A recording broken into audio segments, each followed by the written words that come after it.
नमस्कार बच्चों, आज की कक्षा में आप सबका स्वागत है। मैं एक बार फिर से मिथिलेश कुमार दुबे आप सभी के सामने उपस्थित हूँ। आज की कक्षा में एक नए विषय वस्तु को लेकर। बच्चों, आज मैंने अपनी कक्षा का जो विषय वस्तु चुना है वह है 8वीं कक्षा के ज्ञान सागर का पाठ संख्या 3, जिसका शीर्षक है अच्छे पड़ोसी के गुण।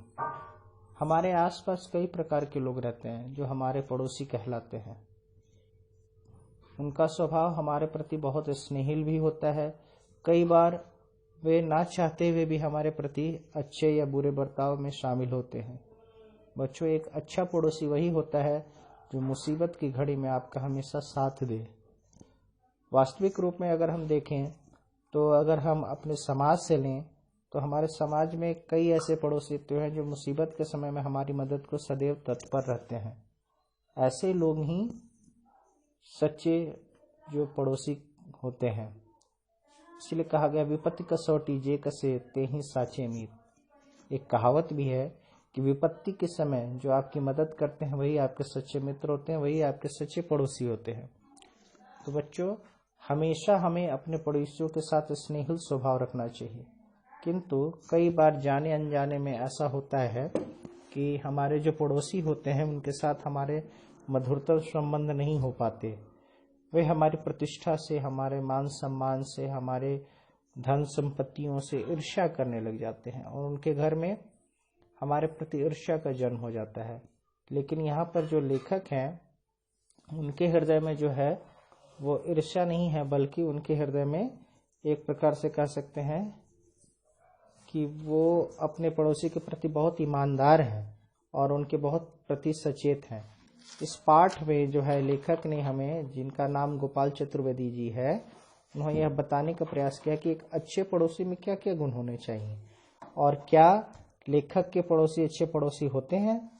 तो आइए बच्चों, हम देखते हैं इस पाठ को विस्तृत रूप से पढ़ते हुए कि एक अच्छे पड़ोसी के क्या क्या गुण होने चाहिए। मैं पूरे पाठ का पहले आदर्श पाठ वाचन करूंगा और आप उसे ध्यानपूर्वक सुनने की कोशिश करेंगे और समझने की कोशिश करेंगे। जो शब्द है, कठिन शब्द है, उनको पाठ के अंत में मैं आपको समझाऊंगा। पहले पाठ के मूल विषय वस्तु को मैं आपको समझा दूंगा, उसके बाद पाठ में जो प्रयुक्त शब्द हैं, कठिन शब्द हैं, उनका मैं आपको अर्थ समझाऊंगा। और बच्चों, मैंने इस पाठ से जुड़े PDF फाइल आपको भेज दी है। जिन बच्चों के पास पुस्तकें उपलब्ध नहीं हैं वो इसको पढ़कर समझने की कोशिश करेंगे। उसके बाद मैं इसके प्रश्न उत्तर आप तक पहुंचाने की कोशिश करूंगा। तो आइए प्रारंभ करते हैं पाठ अच्छे पड़ोसी के गुण। हमने जीवन में कई पड़ोस बदले हैं, पर इन सब परिस्थितियों के बीच एक शाश्वत सत्य कभी नहीं बदल पाया। हमारे पड़ोसी के प्रति दृष्टिकोण आज भी स्नेहमय, उदार और सहायतापूर्ण रहा है। अर्थात लेखक का जो अपने पड़ोसी के प्रति जो व्यवहार है वो सदा स्नेहपूर्ण, उदार और सहायतापूर्ण रहा है। हमें यकीन है कि हमारे पड़ोसी भी हमारे प्रति ऐसे ही नेक इरादे रखते हैं। हर व्यक्ति को यह उम्मीद होता है कि वह जैसा व्यवहार दूसरों के साथ करता है, दूसरे व्यक्ति भी उसके साथ वैसा ही व्यवहार करे। किंतु यह एक उम्मीद है, इसमें कितनी सच्चाई है इस बात का हमें पता तब चलता है जब उसके साथ हम व्यक्तिगत रूप से व्यवहार करते हैं। हमारे एक पड़ोसी की पत्नी हमेशा बीमार रहती थी। हम उनके पति की शक्ल देखते तो एक ही सवाल दागते, आज भाभी जी का क्या हाल है। यह वैसे ही होता जैसे किसी काने को कोई रोज दरियाफ्त करे कि भैया उस आंख में रोशनी आई क्या। कहने का अभिप्राय यह है बच्चों कि जब आप एक ही बात की बार बार किसी से गुजारिश करते हैं या एक ही सवाल बार बार किसी से पूछते हैं तो वह सवाल उस व्यक्ति के लिए एक दर्द की तरह, या यूं कहें कि उसके एक परेशानी का सबब बन जाता है और ना चाहते हुए भी वह उसका उत्तर नहीं देना चाहता है। तो यहाँ पर अभी लेखक रोज अपने पड़ोसी से एक ही सवाल दागते कि आज भाभी जी का क्या हाल है। यह वैसे ही होता था जैसे किसी काने से कोई रोज दरख्वास्त यानी पता लगाने की कोशिश करता कि क्या आज आपकी आंख ठीक हुई है। पड़ोसी कुछ समय बाद हमें देखते ही झुंझलाते और खुद ही आश्वस्त करते, आपकी भाभी की सेहत सुधर रही है। हम घर जाकर अपनी श्रीमती जी से इस महान नारी के जीवन की तारीफ करते नहीं आगाते। बच्चों, ये पुरुषों में एक मानसिकता होती है कि वो दूसरों की तारीफ बहुत बेहतरीन तरीके से करते हैं, या यूं कहें कि एक प्रकार से व्यंग करने के ही लिए झूठी तारीफें करते हैं। और धर्मपत्नी जी को चिढ़ाने के लिए भी यह नुस्खे घरों पर अपनाए जाते हैं कि उसी प्रकार लेखक भी जब घर पर जाते हैं तो अपनी श्रीमती जी से उस महान नारी, यानी उस महान नारी अर्थात अपने पड़ोसी की भाभी जी की तारीफ करते हैं। 1 साल से बिस्तर पकड़े हैं, अच्छे अच्छे टें बोल जाते हैं। टें का अर्थ होता है मृत्यु हो जाना, ऊपर स्वर्गवासी हो जाना, किंतु भाभी जी अभी तक बनी रही। अब समझ सकते हैं इस वक्तव्य से कि लेखक कितने अच्छे पड़ोसी हैं। इतने दिनों में तो अच्छे अच्छे टें बोल जाते हैं, पर यह तो लगता है कि भगवान के यहाँ से अमरौती खाकर आई है। अमरौती का अर्थ होता है एक प्रकार की जड़ी बूटी जिससे अमर होने का वरदान प्राप्त हो। ऐसा स्नेह में व्यवहार हमारे पड़ोसी का भी था। हमें साधारण सर्दी जुकाम भी हो जाता तो वे चिताते, अक्सर आपका गला खराब रहता है, किसी अच्छे डॉक्टर से दिखाइए। हमने कहीं पढ़ा था कि बार बार खांसी कैंसर का प्रारंभिक लक्षण भी होता है। यह हमारा सौभाग्य है कि हमने और हमारे पड़ोसी ने एक दूसरे के परिवारों की सेहत के लिए ऐसा ही सद्भाव का रवैया अपनाया। शायद यह इतनी ही पारंपरिक शुभकामनाओं का प्रभाव था कि हमारी भाभी की प्राण चिरैया का अर्थ होता है बच्चों जो आत्मा होती है, शरीर में जो आत्मा मौजूद होती है, वो चारपाई में ही अटकी रही। अर्थात वो कई दिनों से बीमार हैं लेकिन उनके प्राण पखेरु नहीं उड़े हैं। और हमारी खांसी कई बार आती जाती रही लेकिन भाभी जी की तबीयत यूं की ज्यों ही बनी रही, पर कैंसर न बन पाई। एक दूसरे के बारे में अच्छे विचार हमेशा सुखद परिणाम देते हैं। जहां तक उदारता का प्रश्न है, अपने पड़ोसी के लिए हमारा दिल दरिया रहता है। अब दिल दरिया रहने एक मुहावरा है, इसका अर्थ होता है सदा उनके प्रति हमारे हृदय में दया की भावना रहती है। उनके प्रति हम सदा श्रद्धेय बने रहते हैं, उनके लालायित रहते हैं उनके कार्यों को करने के लिए। जिन पुराने जूते प्लास्टिकों के थैलों, जहां तक उदारता का प्रश्न है, अपने पड़ोसी के लिए हमारा दिल दरिया रहता है। जिन पुराने जूतों प्लास्टिकों के थैलों की टूटी शीशियों को हमने सालों साल संजोया था, उन्हीं पड़ोसी को दान करते में हमें जरा भी संकोच नहीं होता। अब ये देखिए अच्छे पड़ोसी कैसे धर्म निभा रहे हैं लेखक। अपने घर के प्लास्टिक थैले और टूटी हुई शीशियों को जो सालों भर संजो कर रखा था उन्हें पड़ोसी को दान करने में जरा भी संकोच नहीं होता। अर्थात वो अपने पड़ोसियों को इसे दे देते हैं। कैसे देते हैं? ऐसा नहीं कि दिमाग टोका टाकी नहीं करता है, फेंक देते हैं, यानी उनके घर के दहलीज में उसे फेंक देते हैं। जो पुरानी शीशियां रहती हैं, जो कचरे रहते हैं, वो अपने पड़ोसी के यहाँ भेज देते हैं। मनुष्य का ये अक्सर स्वभाव है बच्चों कि अपने घर की गंदगी साफ कर कर वो दूसरे के घर की गंदगी में फैलाना चाहते हैं। ये भारतीय परंपरा है, एक प्रकार से कह सकते हैं कि हम जो है इस एक चरम सुख मिलता है जब हम खुश हों और अपने गंदगी को हम दूसरों के यहाँ फेंक देते हैं। तो उन्हें पड़ोसी को दान करने में हमारा जरा भी संकोच नहीं होता था। यानी जो कचरे होते थे, लेखक जब अपने पड़ोसी के घर में फेंकते थे तो उन्हें जरा भी इस बात में संकोच नहीं होता था। ऐसा नहीं कि दिमाग टोका टाकी नहीं करता, अंदर से अपनी बेशकीमती जायदाद ख्वामखा पड़ोसी पर लुटाने के विरोध में स्वर उभरता है। हम उससे समझाते हैं, इतने सारे कबाड़ी इस माल को रिजेक्ट कर चुके हैं, इसे कहीं तो ठिकाने लगाना है। फिर कड़ा उसे किस्त दर किस्त पड़ोसी की झाड़ी पार फेंक देते हैं। यानी एक एक करके कुछ दिनों के बाद पड़ोसियों के हवाले वो कर देते हैं झाड़ियों, उनके घर की झाड़ी में। हमें ताज्जुब होता है कि वह हमसे उदारता के इस कृत्य के विरुद्ध में, कृत्य का अर्थ होता है कार्य के विरुद्ध में बहस करता है। बल्कि उससे तो हमारा धन्यवाद करना चाहिए कि हमने बिना कुछ कहे उनको इतनी सारी चीजें दे दी, अपनी पुरानी चीजें, बेशकीमती चीजें। बदले में पड़ोसी आपसे क्या करते हैं, इसके लिए उदारता की कृत्य के लिए बहस करने लग जाते हैं। कहता है जाने कौन जंगली उसके घर में सड़ा गला कूड़ा फेंक जाता है। यह हमारी सामाजिक उपलब्धि है। सामाजिक मतलब समाज के द्वारा जो इनको मिली है उपलब्धि, वो यही है कि हम एक दूसरे का नाम लेकर बुरा भला नहीं करते, यानी सांकेतिक माध्यम से ही एक दूसरे को बुरा भला करते हैं। बिना नाम लिए हम उस पर आरोप प्रत्यारोप करते हैं। यह एक अच्छे पड़ोसी के गुण है। तो बच्चों आप देख रहे हैं इस पाठ में पढ़ने के दौरान कि एक अच्छे पड़ोसी में क्या क्या गुण होते हैं। पहला गुण क्या था कि नियमित रूप से दूसरों की खबर लेना है, जैसा लेखक अपनी पड़ोस वाले भैया की धर्मपत्नी यानी भाभी जी का खबर लेते थे और उसकी प्रशंसा अपने घर आकर अपनी धर्मपत्नी से करते हैं। ये एक अच्छे पड़ोसी के गुण है। दूसरा, इस पाठ में अपने घर के कचरों को बेशकीमती मानकर दान दे दिया जाता है, उनके पड़ोसी के घरों में झाड़ियों में फेंक दिया जाता है और उसके बाद यदि प्रतिक्रिया आती है, विरोध किया जाता है, तो ऐसा माना जाता है कि बेवजह वो बहस कर रहे हैं। फिर इसीलिए कहावत है, अब आगे देखते हैं बच्चों, यह हमारी सामाजिक उपलब्धि है कि हम एक दूसरे का नाम लेकर बुरा भला नहीं कहते। बुरा भला कहना होता तो इशारे से ही कहते। इसलिए कहावत है कि समझदार को इशारा ही काफी है। अपन स्वभाव से अहिंसक हैं। अहिंसक मतलब हमारे स्वभाव में किसी प्रकार की हिंसा की वृत्ति शामिल नहीं है। हम लड़ाई झगड़ा नहीं करते। कौन झगड़े झंझट में पड़े। हम जानबूझकर मूर्खता का अभिनय करते और पड़ोसी के सामने कूड़ा फेंकने वाले को डट कर कोसते। अगले दिन हम अपने दरवाजे को कचरे के ढेर से सुशोभित पाते। तो जैसा बर्ताव आपने अपने पड़ोसी के साथ किया वैसा ही वो भी आपके साथ करते हैं।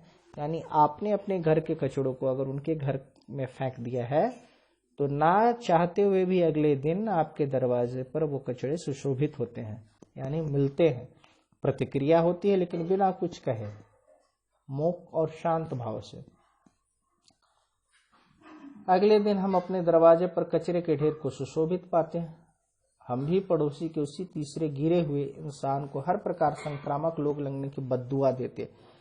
अपनी तो एक ही तमन्ना है, यह कूड़े का संवाहक जल्दी से जल्दी कूड़े के ढेर में मिल जाए। पड़ोसी गंभीरता से मुंडी हिलाकर हमारे हरदर्दी जताते। कूड़े का यह आदान प्रदान बिना रोक टोक चलता रहता है। तो देख रहे हैं बच्चों कि एक बार पड़ोसी जो लेखक हैं अपने पड़ोसी के यहाँ बेशकीमती चीजों को फेंक देते हैं जो कई साल से संजोकर उन्होंने रखा है। और दूसरी बार उनके जो पड़ोसी होते हैं वो अपने घरों के सामानों को उनको बेहिचक उनके दरवाजे पर रखे जाते हैं। तो इस प्रकार आदान प्रदान यानी वस्तुओं का आदान प्रदान चलता रहता है। ये भी पड़ोसियों में एक अहम गुण होता है।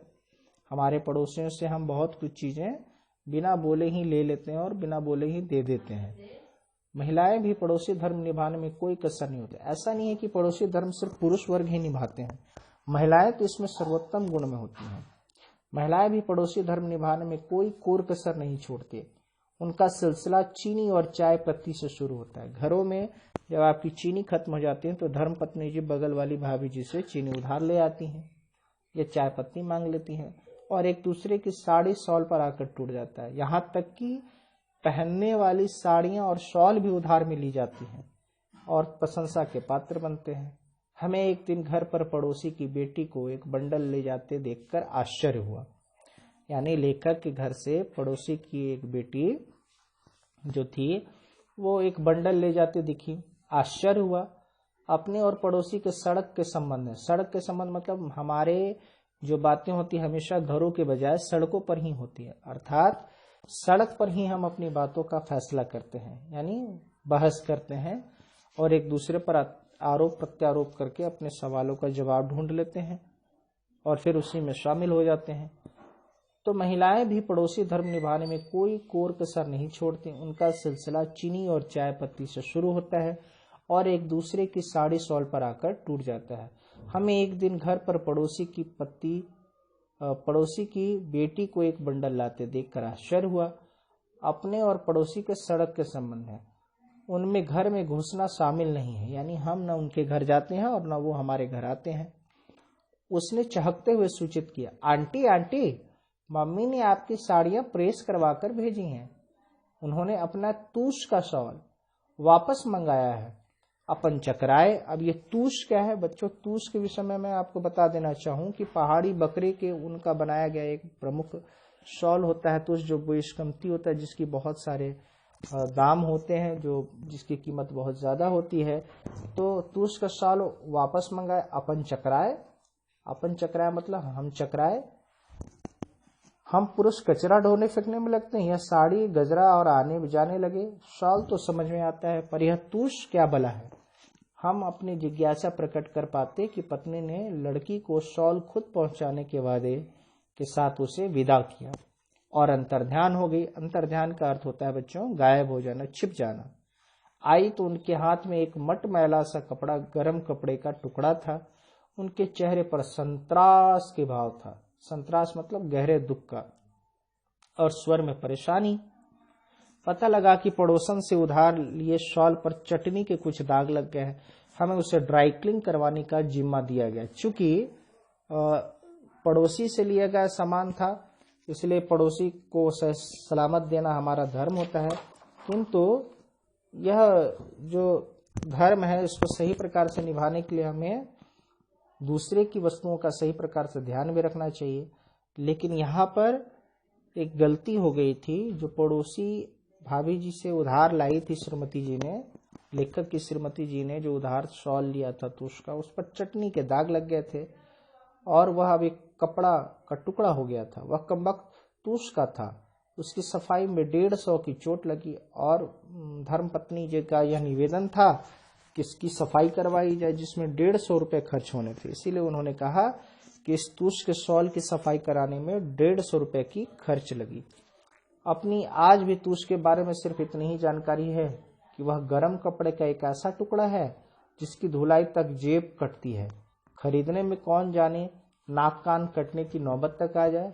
बहरहाल पड़ोसन को तुष का दाग लगने का हादसा ज्ञात हो गया और उन्होंने तुष दागी करने के लिए हमारी पत्नी को दोषी ठहराया।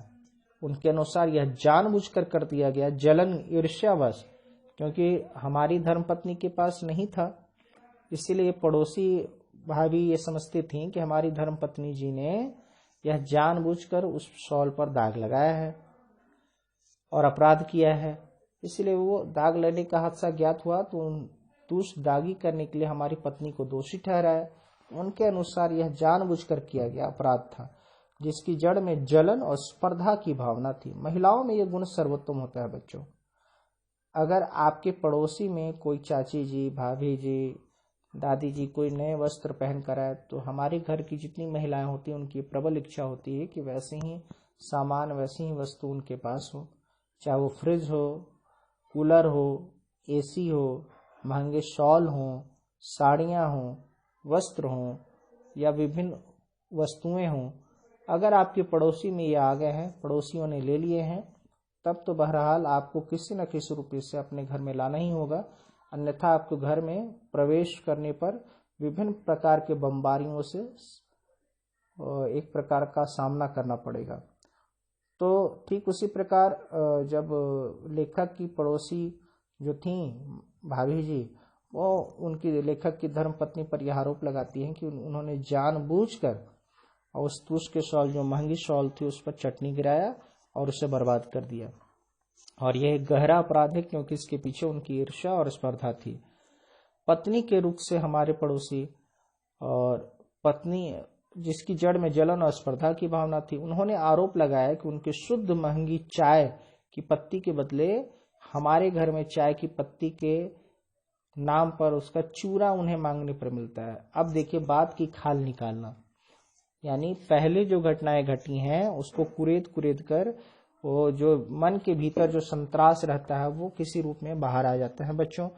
तो अब जो बातें पहले हुई थी आदान प्रदान वस्तुओं की, वो सामने आने लगे। यानी लेखक की धर्मपत्नी जो चाय पत्ती देती थी अपनी पड़ोसी को, उसे चूरा माना गया, भूसा के बराबर। और लेखक के पड़ोसी की पत्नी जो ला कर देती थी लेखक की धर्मपत्नी को, वो बिल्कुल उत्तम जो प्रकृति का जो चाय पत्ती होता है वो होता था। तो चूरा मांगने पर मिलता। उन्होंने अव्वल दर्जे के प्याज उधार दिए थे। अब बात चाय पत्ती से शुरू हुई, प्याज तक आई। प्याज उधार दिए और सड़े गले पिल्ले वापस किए। ऐसे तुष प्रकरण के बाद हमारे घरों में शीत युद्ध चल रहा था। शीत युद्ध क्या होता है बच्चों? मतलब बातों से ही युद्ध करना, एक प्रकार से हिंसात्मक रूप में किसी भी वस्तु का प्रयोग नहीं करना, लड़ाई नहीं करना, लेकिन बातचीत पर एक गर्माहट की स्थिति बनी रहनी, इसको हम शीत युद्ध कहते हैं। महिलाओं में बातचीत बंद है। पत्नी के रुख से हमारे पड़ोसी प्रेम में कोई तब्दीली नहीं आई, लेकिन ये पत्नियों के बीच का मामला था, लेकिन हम और हमारे पड़ोसी यानी लेखक और उनके पड़ोसी के बीच कोई तब्दीली नहीं है। हम वक्त जरूरत की उनकी सहायता में तत्पर रहते हैं। हमें पता है कि केबल टीवी नई पीढ़ी के लिए कितना नुकसानदेह है।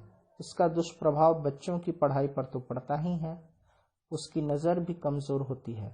लिहाजा हम मौका मिलते ही उनकी केबल का तार काट देते थे। अब ये केबल टीवी बच्चों आज के संदर्भ में ये है प्रसंग, क्योंकि हम देखते हैं कि हमारे घरों में जो केबल टीवी लगा होता है वो कई बार आपके पढ़ाई में बाधक होता है बच्चों। तो लेखक जो थे वो अपने पड़ोसी के बच्चों को किसी प्रकार से वो ना बिगड़े इसके लिए बड़े सचेत थे, और उन्हें पता था कि केबल टीवी के कितने दुष्प्रभाव हैं, इसलिए वो समय समय पर अपने पड़ोसी के केबल के तार को काट दिया करते थे। उन्हें भी हमारी नई पीढ़ी का ख्याल था, इसी प्रकार लेखक के पड़ोसी को भी उनकी नई पीढ़ी का ख्याल था। हमारा केबल का तार भी अक्सर धाराशाही पाया जाता था, यानी जब लेखक अपने पड़ोसी के केबल का तार काटते थे तो जो उनके पड़ोसी हैं लेखक के वो भी उनके केबल का तार यानी केबल टीवी का तार काट देते थे। उन्हें भी हमारी नई पीढ़ी का ख्याल था। हमारा केबल का तार अक्सर धराशाही पाया जाता। हम उनके मेहमानों का खर्च भी बचाते। कई बार उनका पता पूछने वालों को हमने दूसरे मोहल्लों में दिशा भ्रमित कर दिया, यानी जो उनके यहाँ मेहमान आया करते थे और वो गलती से हमारे घर आ गए और उनका पता पूछा, तो हमने क्या किया, उन्हें दूसरे घर का पता दे दिया ताकि उनके घर का राशन बच सके या उनकी खातिरदारी ना की जा सके। मेहमानों पर जो खर्च हो रहे हैं उन्हें बचाते थे। कई बार उनका पता पूछने वाले हमने दूसरे मोहल्लों में दिशा भ्रमित किया है, पर इस विषय में हमारे प्रति उनका सहयोग कुछ अनुचित किस्म का था। वे कई बार अजनबियों तक को हमारे घर भेज देते थे, लेकिन इसके विपरीत वो अगर कोई हमारे घर नहीं आना चाहता था फिर भी जानबूझकर वो हमारा पता बताकर हमारे घर पड़ोसियों को भेज दिया करते थे, मेहमानों को भेज दिया करते थे। ऐसे पड़ोसी धर्म निभाते थे लेखक के पड़ोसी। वे कई बार अजनबियों तक को हमारे घर भेज देते थे। ऐसे सहयोग और सौहार्द के बिना पास पड़ोस का जीवन दुर्भर होने का खतरा है। जब से सरकार ने भ्रष्टाचार के विरुद्ध 50 वर्ष में 100वीं बार कसम कसी है, ये एक व्यंग है बच्चों, 50 वर्ष में 100वीं बार यानी एक वर्ष में 2 बार, है ना। हमारी सरकार हर बार यह प्रयत्न करती है कि इस बार हम अपने देश से भ्रष्टाचार का उन्मूलन कर देंगे, लेकिन वास्तविक रूप में भ्रष्टाचार का उन्मूलन नहीं होता, बल्कि सरकार के कई लोग जो बड़े अफसर होते हैं, अधिकारी होते हैं, इसमें मुख्य रूप से संलग्न होते हैं। किंतु फिर भी सरकार ये बार बार दावा करती है कि इस साल हम अपने देश से भ्रष्टाचार का निवारण पूर्ण रूप से कर देंगे। तो यहाँ पर भी यही बताया गया कि सौहार्द ऐसा बना रहता है कि पड़ोस का जीवन दुर्भर होने का खतरा है।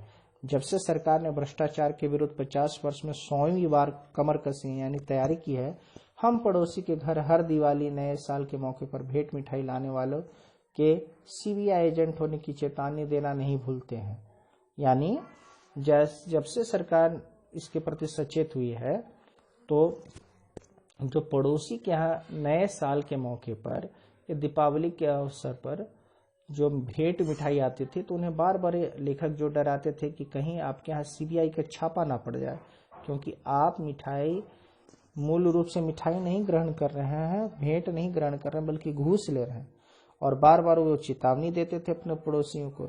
यह अपना दुर्भाग्य है कि हमें उस प्रकार भ्रष्ट करने तक का कोई आता ही नहीं था, लेकिन लेखक के घर में इस प्रकार घूस देने या एक प्रकार से भेंट देने कोई व्यक्ति आज तक नहीं आता। हमें लगने लगा कि व्यक्ति और देश के पड़ोसियों के व्यवहार में खास अंतर नहीं। बच्चों, अब यह आता है पाठ का मूल अंश, जहां पर आपको संदेश दिया गया है। अब इस पाठ में आपको जो नैतिक शिक्षा, नैतिक ज्ञान जो दिया जाएगा वो महत्वपूर्ण है इस पैराग्राफ में, इस पूरे गद्यांश में। तो आप देखेंगे, हमें लगने लगा कि व्यक्ति और देश के पड़ोसियों के व्यवहार में कोई खास अंतर नहीं है। एक देश का दूसरे देश के साथ भी पड़ोसियों का संबंध होता है। जैसे हमारे भारत देश के आसपास रहने वाले जो देश हैं, एशिया में रहने वाले जो एशिया के अंतर्गत जो देश हैं, जैसे पाकिस्तान, चीन, बांग्लादेश, नेपाल, भूटान, इनके साथ भी हमारे पड़ोसी वाले संबंध हैं। तो लेखक को लगने लगा कि एक व्यक्ति का जो दूसरे व्यक्ति के साथ संबंध होता है, ठीक वैसा ही संबंध एक देश का दूसरे देश के साथ होता है। दोनों के व्यवहार में कोई खास अंतर नहीं है। क्यों? आखिर देश की इकाई किससे बनती है? व्यक्तियों से बनती है।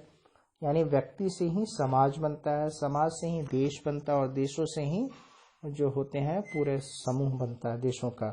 जैसे हमारे पड़ोसी हमारे प्रति प्रेम और सद्भावना रखते हैं, वैसे ही हमारे पड़ोसी देश भी, यानी जैसे हमारे पड़ोसी हमेशा यह चाहते हैं कि मौका मिलते ही वो मौका परस्त हो जाए और हम हमारे मजबूरियों का, हमारी गलतियों का फायदा उठाएं, ठीक उसी प्रकार हमेशा दूसरे देश भी इसी फिराक में रहते हैं, इसी तरकीब में रहते हैं कि वो हमारे देश की गलत जो स्थितियां हैं या विपरीत परिस्थितियां हैं उसका फायदा उठा सकें। शांति और हिंसा और आंतरिक मामलों में हस्तक्षेप न करने का उसूल हर पड़ोसी देश संसार के सामने सार्वजनिक तौर पर अपनाता है, किंतु जो सार्वजनिक तौर पर है, हर पड़ोसी सार्वजनिक स्थल पर या यूं कह सकते हैं सार्वजनिक मंच पर यही उद्घोषणा करता है कि हम दूसरे देशों के साथ हमेशा शांतिपूर्ण व्यवहार रखेंगे, लेकिन यह होता कम है। पड़ोसी देश संसार के सामने सार्वजनिक तौर पर अपनाता है। यह दिगर का अर्थ होता है बच्चों अन्य बात है कि कभी कभार सीमा क्षेत्र में आतंकवादी गोलाबारी कर ले, उसके जासूस शहरों में बमबारी करने की योजना बनाए। थोड़ी बहुत आतिशबाजी तो होती रहनी चाहिए। यूं भी दूसरा कौन सी दाल खाता है, जानने की इच्छा एक स्वाभाविक जिज्ञासा है। अपनी तो एक ही आकांक्षा है, हमें अपने पड़ोसियों से इतना लगाव है कि वह भी हमें अपने व्यवहार में कुछ सुधार लाए।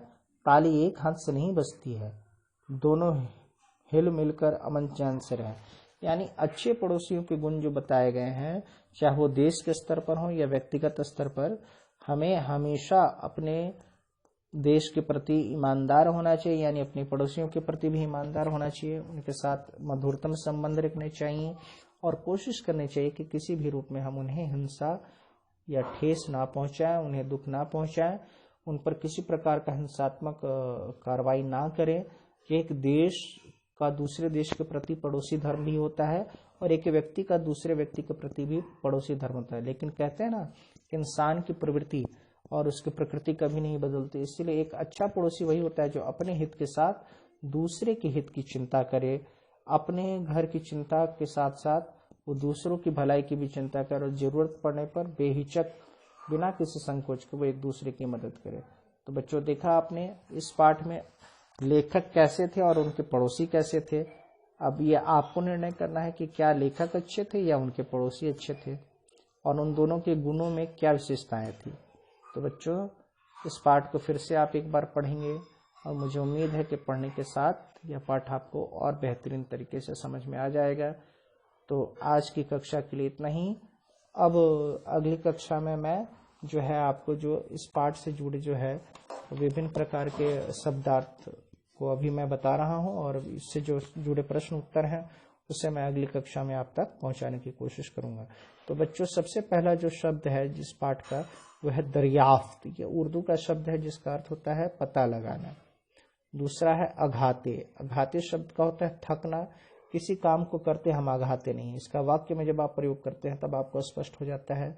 फिर अमरौती। अमरौती होते एक ऐसी प्रकार की जड़ी बूटी जिससे आपको अमर होने का यानी कई वर्षों तक जीवित रहने का वरदान प्राप्त होता है। फिर चेताते शब्द। चेताते का अर्थ होता है आप हमें सचेत करना, आपको सदा सावधान करना। प्राण चिड़ैया या चिड़िया रूपी प्राण यानी जो आपके शरीर में जो प्राण होते हैं उसकी चर्चा की गई है। फिर है कृत्य। कृत्य का अर्थ होता है बच्चों काम। उसके बाद भी कई शब्द हैं बच्चों, जैसे तूश। मैंने बताया कि पहाड़ी बकरे के ऊन से बनाया गया एक बेशकीमती शॉल जिसकी कीमत बहुत ज़्यादा होती है और इस शॉल काफ़ी महंगा यह शॉल होता है और पड़ोसी कई बार इसे दूसरे को देने से बचते हैं। और फिर है अंतर ध्यान, गायब हो जाना एक प्रकार से। फिर है बच्चों संत्रास, गहरा दुख या शोक या कह सकते हैं पीड़ा जिसको कहते हैं संत्रास, इसका भाव होता है। और भी कई शब्द हैं जैसे आप देख सकते हैं दुष्प्रभाव, बुरा प्रभाव बच्चों। दिगर, दिगर का अर्थ होता है अन्य बातें। तो इस प्रकार से देखा बच्चों आपने कि इस पाठ में आपको विभिन्न रूप से क्या क्या बातें बताई गई, एक अच्छे पड़ोसी के क्या गुण होने चाहिए, लेखक की तरह नहीं कि अपने घर के कचरों को वो बेहिचक दूसरे के घरों में फेंक कर अपना पड़ोसी धर्म निभाते हैं, बल्कि वास्तविक रूप में उनका पड़ोसी धर्म यह है कि वो उनके बच्चों की चिंता करते हुए केबल के तार काट देते हैं, अर्थात उनकी भलाई सोचते हैं। तो हमें भी अपने पड़ोसियों की सदा भलाई सोचनी चाहिए, उनके प्रति सदा ईमानदार होना चाहिए और मुसीबत के समय सदैव उनकी मदद के लिए तत्पर रहना चाहिए। तब तक मैं फिर से आऊंगा बच्चों एक नई कक्षा के साथ। तब तक के लिए नमस्कार, सभी को नमस्ते।